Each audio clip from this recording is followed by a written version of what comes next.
வள்ளுவமும் கவியரசரும். கவியரசரின் திரைப்பட பாடல்களில் திருக்குறளின் எதிரொலி.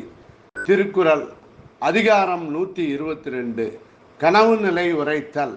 குறள் 1217. நனவினான் நல்கா குடியார் கனவினான் என்னம்மை பீழிப்பது. பொருள்: நான் விழித்திருக்கும் போதும் என்னிடம் வந்து அன்பு காட்டாதவர் கனவில் மட்டும் வந்து என்னை கடும் துயரில் ஆழ்த்துவது ஏன்? கவியரசரின் திரைப்பட பாடல்.